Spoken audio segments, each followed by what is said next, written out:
भावनाओं की माला फेर रहे हैं, स्वयं को नहीं फेर रहे हैं। आज वो भावना है शक्ति त्याग, क्योंकि शक्ति के अनुसार त्याग करना चाहिए।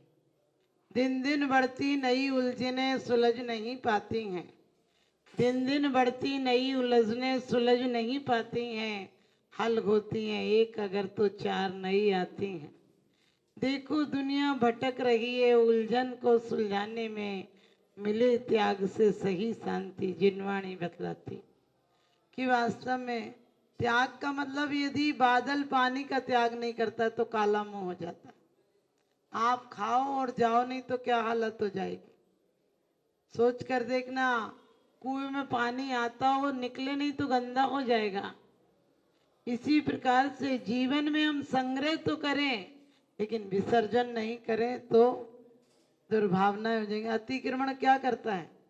अतिक्रमण या जो छापे पड़ते हैं वो क्या करते हैं? जो आपने अनधिकृत चेष्टाएं कर रखी हैं उन पर अनुशासन रखने के लिए।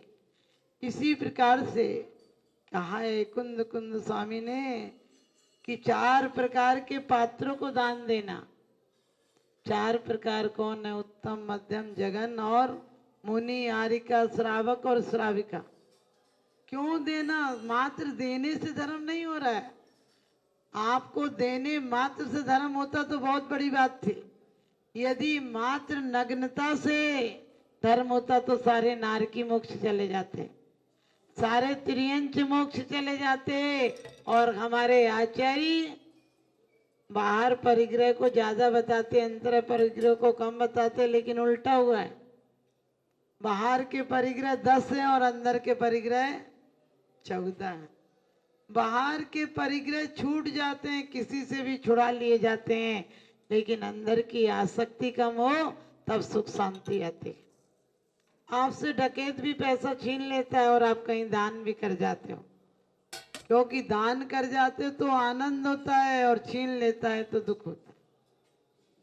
इसी प्रकार से जो उत्तम पात्र है वो भी उसी भव से मोक्ष चला जाता है और उत्तम दाता है वो भी 3 भव में तो मोक्ष चला ही जाता है। कुंद कुंद स्वामी जी तो कहते हैं कि मात्र तू आहार दान नहीं देता है, तू मोक्ष देता है और मोक्ष अपना पक्का कर लेता है।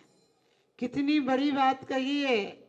आपको बताएं, हम दिन रात एकाग्र कर, जितनी प्रीति हमारी धन दौलत से है इससे 10% भी वहां 100 या 10 भी आ जाएगी तो जिंदगी सुधर जाएगी। जितनी लगन से व्यापार करते हो इतनी लगन से पूजा होती है क्या? पूजा में चित्त भटक जाता है, व्यापार में नहीं भटकता है।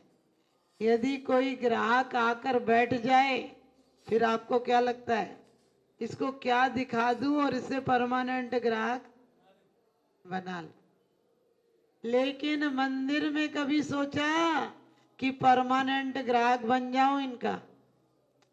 जो दौलत देते हैं वो यही छूट जाती है, क्योंकि यदि सोने चांदी से यदि भरता पेट तो इकट्ठे कर लेता मैं भी हीरे मोती, कहाँ ले जाएगा पगले, कफन में जेब नहीं होती। आपने देखा होगा जितनी प्रतिमाएं भरत की नहीं है उससे ज्यादा बाहुबली की हैं। क्यों? क्योंकि बाहुबली के पास सत्ता आ गई थी लेकिन उनके अंदर वो वैराग्य जगा कि जा वसुधा काहू की ना वही धिक्कार है, ऐसी वसुधा को और छोड़कर चले गए। सोच कर देखना, कोई छोड़ता है? जीत उसकी होती है जो दिल जीत लेता है। आप संपत्ति जीत सकते हो लेकिन दिल जीत लो तो समझना कि बहुत बड़ी जीत हो गई। इसी प्रकार से कहा आपने, पता है धन दौलत दुनिया जोड़ती है। हमारे अशुभ चंद्राचार्य और भर्तहरि की बात आती है कि भर्तहरि दोनों राजपुत्र थे, एक ने स्वर्ण बनाने की कला सीख ली और एक ने आत्मा को सोने सा बनाने की कला सीख ली। एक ने बाहर की संपत्ति जोड़ ली, एक ने अंतरंग की संपत्ति जोड़ ली, एक ने नासवान जोड़ ली और एक ने शाश्वत जोड़ ली। और आपको पता है क्योंकि अधजल गगरी छलकत जाए। छोटे लोगों को ज्यादा अभिमान होता है, कहते हैं नए नए पैसे वालों के यहाँ कभी मत जाना, वो बात बात पर इतराने लगते हैं और छोटी छोटी चीजों की वो कीमत बताने लगते हैं। बड़े बड़ाई ना करें, बड़े ना बोले बोल, और हीरा मुख से ना कहे बड़ो हमारा मोल।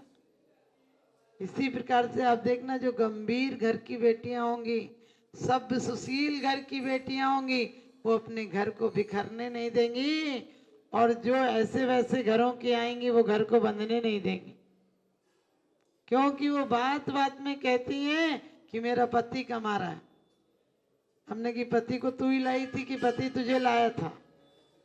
अरे पति को पालने तू आई थी कि उसकी माँ ने पाला उसे?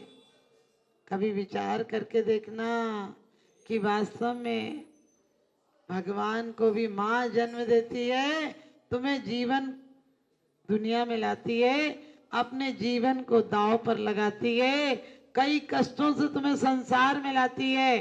भगवान के साथ माँ की भी पूजा किया करो, क्योंकि भगवान को भी दुनिया में माँ लाती है, भगवान को भी दुनिया में माँ लाती है। वास्तव में हमें विचार करना चाहिए।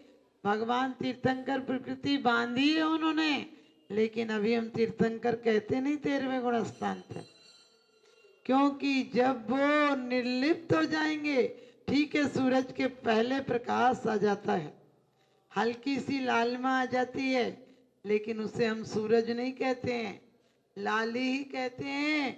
इसी प्रकार से तीर्थंकर आने के पहले धरती स्वर्णमय हो जाती है। कहा है कि भगवान आपके पहले धरती आने के पहले धरती स्वर्णमय हो गई थी, आनंदमय हो गई थी। जगदम्बा तुम्हारी माँ कही जाती है, तो आप मेरे चित्त में आ जाओगे तो मेरी भूमि शुद्ध नहीं हो जाएगी। हम चित्त में आने देते हैं? हम चित्त में ताला लगाकर बैठे हैं और भगवान से और कहते हैं कि मैटो जामन मरण कीजे ऐसा यतन पारस प्यारे, और मैटो जी संकट हमारे। और क्या कहते, जग के दुख की तो परवाह नहीं है, स्वर्ग सुख की भी चाहे नहीं है, लोमड़ी को अंगूर मिलना ही नहीं। भैया 10 मिनट बात कर लिया। लोमड़ी को अंगूर मिलने ही नहीं है तो कह दो खट्टे हैं। और जग के दुख की तो परवाह नहीं, हम दुख से घबराने वाले नहीं हैं। आप घबरा के चले गए, हम जाने वाले नहीं हैं। ध्यान रखना, इतने मजबूत। और फिर कहते भगवान से मैटो जामन मरण, क्या करते हो बैठे बैठे? तुम फाइल हमारी सही करो। अरे ऐसा मत सोचो। क्यों? क्योंकि जब भर्तहरि ने सोना बनाने की कला सीख ली, रस तैयार कर लिया, तो उसने पूछा मेरा बड़ा भाई कहाँ है? आपको भी पता है, आपको रिश्तेदारी याद नहीं आती? कौन कहता है रिश्ते खिदमत के लिए होते हैं? अरे रिश्ते तो सिर्फ स्वार्थ के लिए होते हैं। उसने भी पूछा बड़ा भाई कहाँ है? बोला अब लोगों को क्या नजर आएगा? नग्नता किसी को नजर आएगी? बाहर से लगता है कपड़े छोड़ दिए, लेकिन नग्नता 3 लोक में पूजे, क्योंकि बाहर से छोड़े नहीं है, अंदर से छूट गए तो बाहर उपयोगिता नजर नहीं आती। अंतर विषय बासना भरते, बाहर राग द्वेष गए भारी, याते परम दिगंबर मुद्रा, धर न सके वे दीन संसारी। दीन कहा है? करुणा के पात्र कहा है? जो छोड़ नहीं सकते। और संसार में रहते हुए शक्ति तस त्याग का मतलब इतना ही है, कीजिए शक्ति प्रमाण, शक्ति बिना सरदाधर। लोग सोए हों तो चलो रहम की जा सकती है, सोने का बहाना करके सोए हैं, चादर ओढ़ के सोए हैं। आपको पता है कोई त्यागी यहाँ आ जाए तो उसको आप अच्छी नजर से नहीं देखते, और कोई अभिनेता आ जाए तो पूरा भोपाल एक हो जाएगा। उस चरित्रहीनों के लिए इतनी उत्सुकता, चरित्रहीनों के लिए इतनी शक्ति का अपव्यय, और शक्तिशाली वो बड़ा भाग हैं जो रत्नात्रय धारण करते हैं, उनके लिए हमारी कोई उत्सुकता नहीं रहती। तो इसीलिए उसने भी जब सुना कि बड़ा भाई कहाँ है, तो लोगों को तो बाहर की नग्नता नजर आती है, कुछ उसके चेले चपाटों ने कहा अरे वो तो नंगा खड़ा, उस पे कपड़े तक नहीं, खाने तक को नहीं, कोई सेवा करने को नहीं। उससे समझ में नहीं आया, छोटे भाई को क्या परख है कि सोना जोड़ा था, उसने लिया और थोड़ा सा सोने का रस भेजा, कहने लगे जाओ मेरे भाई को देख कर आओ। उनने आँख उठाकर तक नहीं देखी चंद्राचार्य ने, फिर दोबारा भेजा, दोबारा भी नहीं देखी। तीसरे बार उसने मन में आया कि ये पागल हो गए होंगे। आपको पता है कभी कभी साधुओं को लोग पागल कह देते हैं, लुच्चा कह देते हैं। आपने सोचा पागल भी ठीक है, हम सब पागल हो जाएं। पागल कब हो जाए? पाप को जो गला दे वो पागल है। पाप प्लस गल, जिसके पाप गल गए वो पागल है। जिसने लॉन्च कर दिया है, कसायों को भी लॉन्च कर दिया और केसों को भी लॉन्च कर दिया, वो लुच्चा है। लेकिन हमें कोई कह दे तो कितना दुख होता है। एक पत्नी ने पति से कहा तुम जानवर हो। पति शाम को लौटा और उसने कहा कि तुमने मुझे जानवर कहा था, तू मेरी जान है, मैं तेरा बर हूं। रफा दफा हो गया। एक दिन पत्नी गुस्से में बोली कि मैं मायके चली जाऊंगी। तो पति बोला कोई बात नहीं, तू मायके चली जाना, हम अपने ससुराल चले जाएंगे और बच्चे ननिहाल चले जाएंगे। आप समझ गए, पत्नी को भी हंसी आ गई। हमारी जिंदगी में ऐसी कीमिया होना चाहिए कि हम दुश्मन को भी दोस्त बना। तो आप सब आज शक्ति तस त्याग का मतलब गए, जितनी शक्ति हो शक्ति से बाहर मत कर लेना। एक दिन उपवास कर लो, 4 दिन बोतल चढ़े, मतलब क्या? हम लोग उपवास के दिन भी आप किसी बड़ी महिला से पूछना ये व्रत कैसे होते, तो कहेंगे निर्जल होते हैं, इसमें पानी नहीं लिया जाता। अरे जैन धर्म अहिंसा प्रधान धर्म है, ये कोई हिंसक है क्या? भगवान और रजिस्टर लेके बैठे क्या कि तू पानी मत पियो नहीं तो नरक भेज देंगे? कैसी बात है? दे चन्नादि कीटकम, यदि किसी का 9 पास में से 8 होगा और 9वां किसी वजह से नहीं कर पाए तो लोग क्या कहते हैं, ये तो गल गए। हमने कि बर्फ का टुकड़ा है क्या गल गया? बोले तो टूट गए। हमने कि शीशे की, कांच की शीशी है जो टूट गए? अरे हद व्रत हो गई। वृत्तिर्वृत्तम, पाप प्रणाली का वृत्त ज्ञान चारित्रम।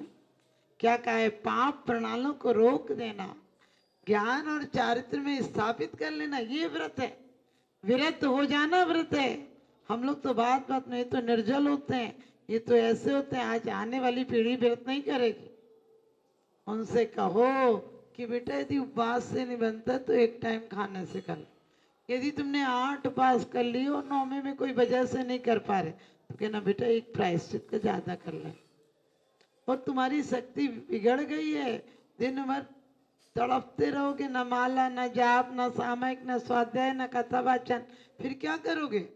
वही पानी का ध्यान आएगा। ध्यान रखना, उपवास के दिन ज्यादा खुशबू आती घर में सब्जी छोंकने की। आप 10 दिन अभी हरी नहीं खाओगे, 11वें दिन ऐसे कि अजैन भी समझ जाएंगे इनके उपवास खुल गए। ऐसे पढ़ते हो जैसे जन्म नहीं खाया हो। इसे शक्ति तस त्याग नहीं कहते हैं। शक्ति के अनुसार त्याग ने अंतरंग से छूट जाना। तो भर्तहरि ने भी जब भेजा, तीसरी बार खुद गया और कहने लगा मैं, ये तो तरस आता था कि तुम गरीब हो, लेकिन आज पता चला कि तुम्हारा दिमाग भी खराब हो गया। तुम्हें कुछ नहीं है तो कम से कम ले लो, शांति से लेते क्यों नहीं? उन्होंने ठोकर मारी और रस पत्थर पर गिर गया, सोना नहीं बना। लेकिन भर्तहरि ने कहा तुम कुछ नहीं पा सके तो पागल हो गए।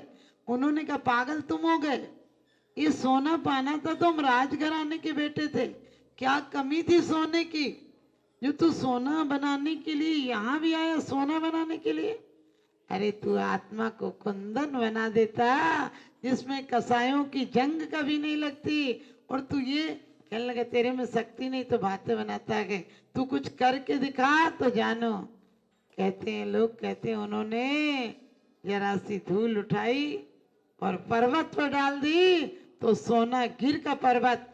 आज भी आपने देखा होगा सोने से चमकता गए, इसका मतलब कण कण सोना हो जाता है। जहाँ तीर्थंकर जन्म लेते हैं या अंतिम प्रयाण करते हैं, वो हमारा निर्वाण क्षेत्र हो जाता है। वो हमारे लिए रजकण लगाने जाते हैं वहां पर। क्यों जाते हैं वहां की रजकण? क्योंकि वो परमाणु आज भी वहां व्याप्त हैं। हमारे अंदर भी वो विशुद्धि आए कि हम भी परम विशुद्धि को प्राप्त करें। परमात्मा शक्ति, परमात्मा कोई वस्तु नहीं है, परमात्मा कोई व्यक्ति नहीं है। आत्मा की परम विशुद्ध अवस्था का नाम परमात्मा। हम और आप सब भी अपनी शक्ति को, जितनी शक्ति, जितना दिमाग, आप सोच कर देखना, जो जिन वाणी मन न धरे सेनी होती असेनी है जिन वाणी। मन क्यों मिला है? मन सिर्फ इसलिए मिला है कि हम हे को छोड़ सकें और उपादेय को ग्रहण कर सकें, हम अपने हित का मार्ग प्रशस्त कर सकें। आप सब हित का मार्ग प्रशस्त करें, अपनी शक्ति को अधोगामी नहीं बनाएं, अपनी शक्ति को विध्वंस में नहीं, सृजन में लगाएं। इन्हीं शुभ भावनाओं के साथ आप सब भी एक दिन शक्ति की पूर्णता पाकर परम शक्तिशाली परमात्मा बन सके। जो एक बार भी मुनियों के चरणों में आता है वो एक दिन पारस बन जाता है।